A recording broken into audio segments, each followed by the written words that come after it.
একটা নারীর নেতা হবে চারটা পুরুষ। প্রথম হবে তার বাপ, তারপরে হবে তার ভাই, তারপরে হবে তার স্বামী, তারপরে হবে তার ছেলে। বাপ ভাই, যদি বাপ ভালো থাকে সুস্থ থাকে তো বাপ হবে একটা নারীর ম্যানেজার। যদি বাপ মারা যায়, প্রবাসে চলে যায়, বিদেশে চলে যায়, পাগল হয়ে যায়, ওই মেয়েটির নেতা হবে তার বড় ভাই। পর্যায়ক্রমে তার ভাইরা হতে থাকবে। বাপ ভাই যেদিন বিয়ে দিয়ে দেবে, মেয়েটার নেতা হবে তার স্বামী। যেদিন স্বামী মারা যাবে, যদিও মায়ের পায়ের তলে জান্নাত, তারপরও শুনেলেন মা ওই ছেলের বিনা হুকুমে আপনার কিনা বাড়ির চৌকাটার বাইরে যেতে পারে না, কারণ ছেলেই হয়ে যাবে তার ম্যানেজার।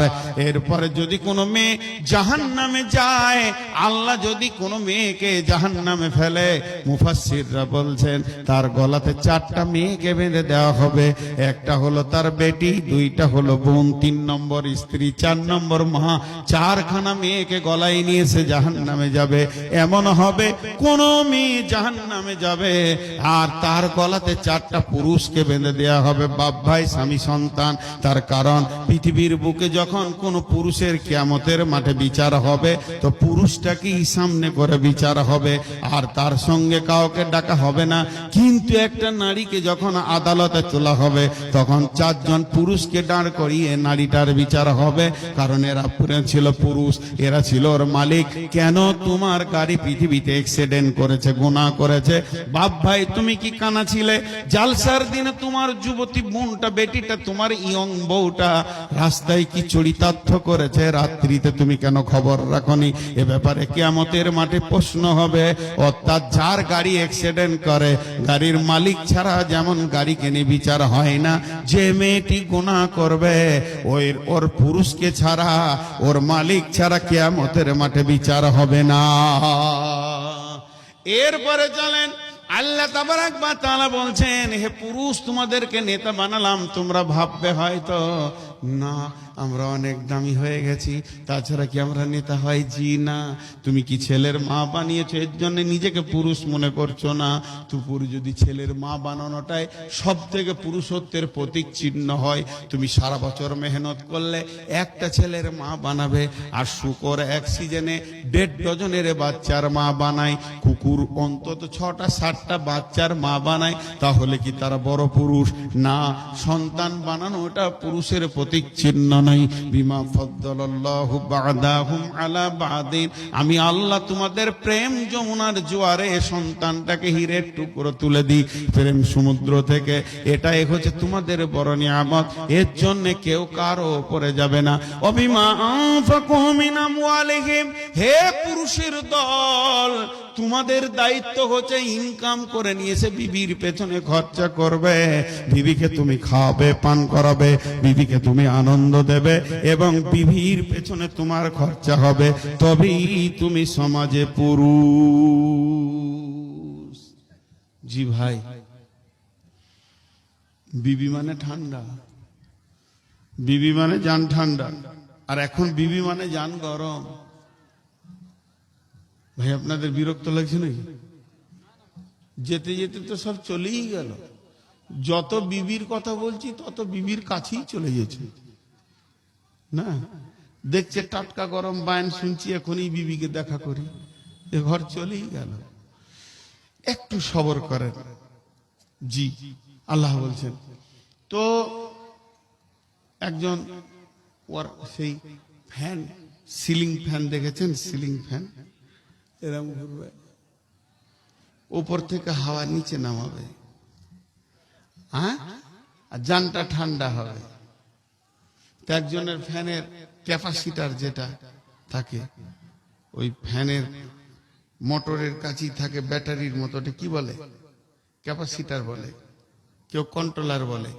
তো ওই ক্যাপাসিটারটা খারাপ হয়ে গেছে, পুরাতন, যেটাকে ফেলে দিয়ে একটা নতুন লাগিয়েছে। নেগেটিভটা পজিটিভ, পজিটিভটা নেগেটিভে করে দিয়েছে। ফ্যানটা সোজা ঘুরবে না, উল্টা ঘুরবে, উল্টা ঘুরবে। তো উল্টা ঘুরলে উপরের হাওয়া নিচে আসবে, নিচের হাওয়া পড়ে যাবে। নিচের হাওয়া উপরে যাবে, লুঙ্গি ধরতে হবে, নাহলে আবার মুশকিল হয়ে যাবে। ঘটনা এরকম ঘটে যাবে। তো দেন দেন, যার যেমন আছে দেন। এখন দুটি তার লাগাচ্ছি। নবীজি বলছেন তুমি মহারানা দিয়ে বিবিকে আনো, নেগেটিভ। তুমি মহারানা দিয়ে বিবিকে আনো, বিবির কাছে টাকা নেবে না। আল্লাহ বলছেন সারা জীবন তার পেছনে খরচা করো, তার টাকার দিকে তাকাবে না। কিন্তু এখন নেগেটিভ পজিটিভ, পজিটিভ নেগেটিভ করে দিয়েছি আমরা। বউ লিব, টাকা লিব। আল্লাহ বলছেন নিয়ে যা ঘর, ফ্যান উল্টা দিকে ঘুরবে, ক্যাপাসিটার উল্টা দিকে লাগিয়ে দিয়েছে। Negative positive, positive negative. এবার ফ্যানটা যেই চালিয়ে দিয়েছে, লুঙ্গি ধর, নাহলে বেজ্জুতি হয়ে যাবি। বউটাকে নিয়ে এসেছে তার বাপের বাড়ির টাকা নিয়ে, এমন ঘরের ভিতরে অশান্তি শুরু হয়ে গেছে। এখন বংশকে বংশ খালি জেলখানা দেখতে পেয়েছে, জেলখানার গেট দেখতে পেয়েছে। নচে তোমার কোনো উপায় নাই, মান সম্মান থাকবে না, চলে যাবে, ধুয়ে যাবে, শেষ হয়ে যাবে। অতএব সমস্ত শান্তি আল্লাহর হুকুম এবং রসুলের তরিকাতে ভরা আছে। যখনই আল্লাহর হুকুমের বাইরে চলে যাবেন আর শান্তি পাওয়া যাবে না। কোরআন যে বলল তোমার বিবির কাছে রয়েছে শান্তির সম্ভার, সেটাকে তুমি গ্রহণ করো, আনন্দ করো, মাখামাখি করো, একে অপরে লুটে লাও, আনন্দ করে লাও এবং শান্তিটা নিয়ে নাও। ছোট্ট একটা কথা শেষ দিকে জিজ্ঞেস করব, আপনি একবার খালি হ্যাঁ নাটা বলবেন, ভুলটা বলবেন। জি, যে মেয়েটাকে নিয়ে আমি আনন্দ করব, আমি নিজেই বলছি, চয়েস করলাম এই মেয়েটা আমার বউ হবে, ওর গলাটা জড়িয়ে ধরলাম, তোমাকে নিয়ে প্রেম খেলা খেলবো, পৃথিবীতে আনন্দ করব, আর ওর চোখের সামনে ওর বাপের পেটে একটা ভুজালি ভরে দিলাম, ওর ভাইয়ের বুকে একটা চাকু মেরে দিলাম, তারা দুজন চিত হয়ে পড়ে ছটফট করছে, আর ওকে আমি বলছি চলো আমার বিছানায়, তুমি হাসবে? মেয়েটা হাসবে কি? জোরে বলেন, হাসতে পারবে? আজকে পৃথিবীর বুকে সমস্ত দাম্পত্য শান্তিতে ভুগছে। একজন খ্রিস্টান দার্শনিক আমেরিকা থেকে বক্তব্য দিয়ে বলেছে 100টা বৈবাহিক সম্পর্ক স্বামী স্ত্রীর মধ্যে 98টা জ্বলঞ্জলিত হয়ে জ্বলছে, প্রেম আর নাই। শুধুমাত্র 2টি প্রেমে, ওগো তুমি আমার, ও তুমি আমার, তোমাকে ছাড়া থাকতে পারবো না। শতকরা মাত্র 2টি স্বামী স্ত্রী এরকম আছে, বাকিগুলো চলে গেছে।